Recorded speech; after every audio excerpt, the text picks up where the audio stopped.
Good morning everyone. दैनिक current affairs विस्तारित संस्करण में आपका स्वागत है। आज है शुक्रवार 17 अप्रैल 2026। आज हम लेके आए हैं आज की नई खबरें।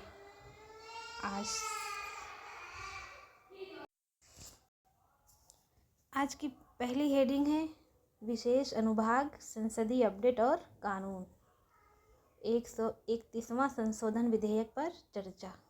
लोकसभा में कल पेश किए गए 850 सीटों वाले प्रस्ताव पर आज गहन बहस शुरू हुई। विपक्ष ने जनसंख्या के आधार पर प्रतिनिधित्व और राज्यों के वित्तीय हिस्सेदारी के बीच संतुलन पर सवाल उठाए हैं। परिसीमन आयोग 2026। आप कमेंट करके बताएं कि परिसीमन आयोग या परिसीमन का जिक्र किस अनुच्छेद में दिया गया है।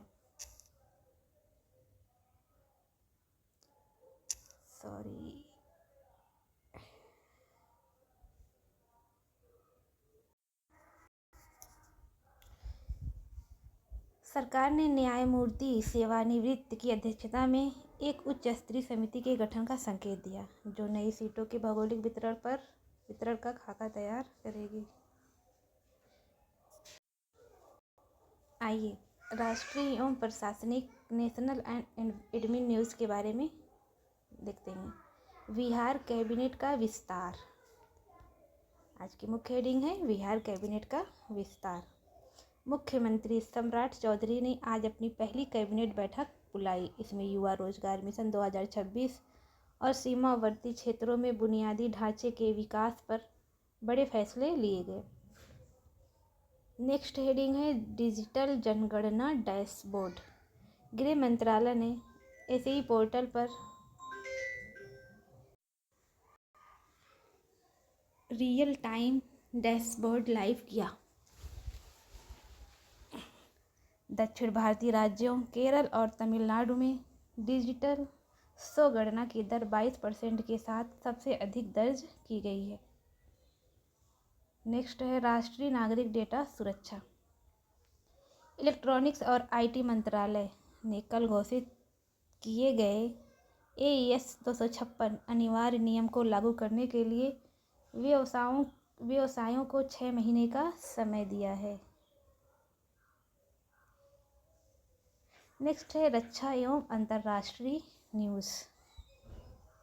तो G7 विदेश मंत्रियों की बैठक। हमारी रक्षा एवं अंतर्राष्ट्रीय से हमारी पहली हेडिंग है G7 विदेश मंत्रियों की बैठक। तो इस पर चर्चा करते हैं।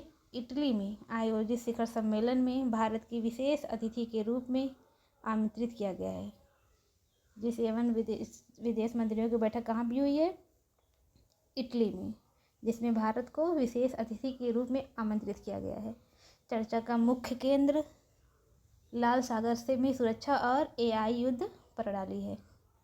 नेक्स्ट न्यूज़ है ब्रह्मोस निर्यात। फिलीपींस के बाद वियतनाम और इंडोनेशिया ने भी भारत के साथ उन्नत मिसाइल प्रणालियों के लिए $1.2 बिलियन के नए समझौते पर प्रारंभिक हस्ताक्षर किए हैं।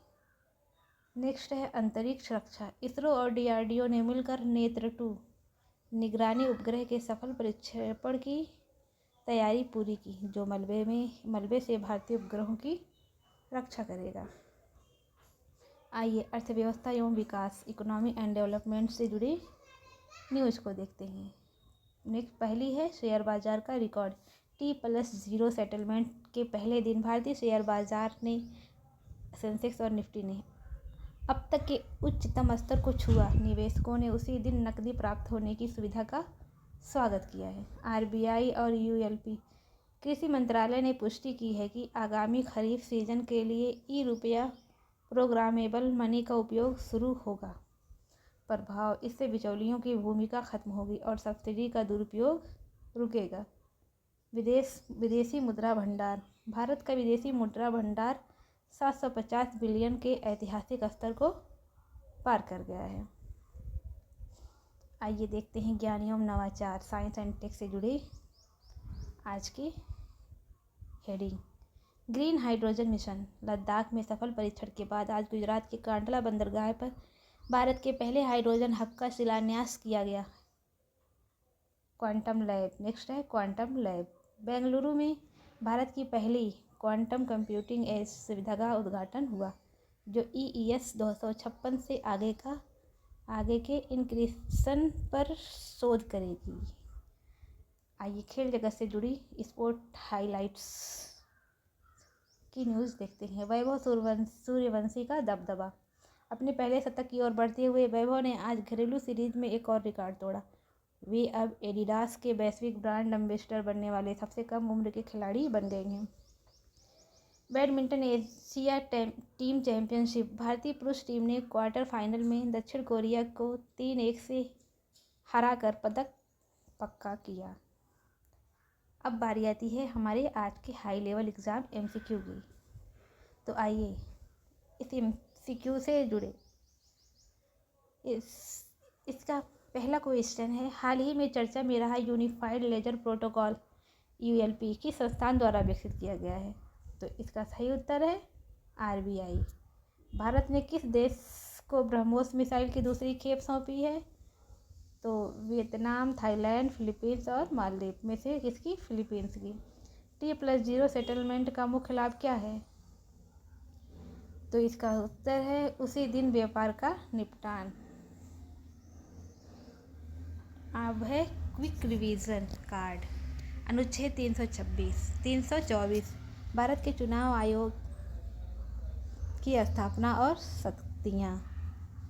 अनुच्छेद 324 क्या है? भारत के चुनाव आयोग की स्थापना और शक्तियाँ। संविधान 84वां संविधान संशोधन 2001, इसमें क्या, इसने 2026 तक लोकसभा सीटों के परिसीमन पर रोक लगा दी थी, जो अब समाप्त हो रही है।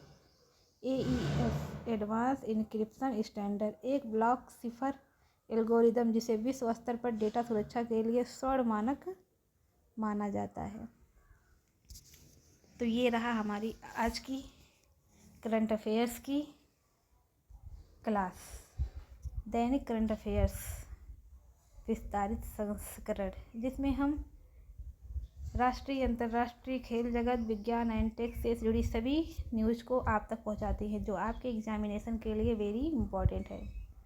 तो इसी तरह की न्यूज़ देखने के लिए आप हमारे इस चैनल को फॉलो ज़रूर करें।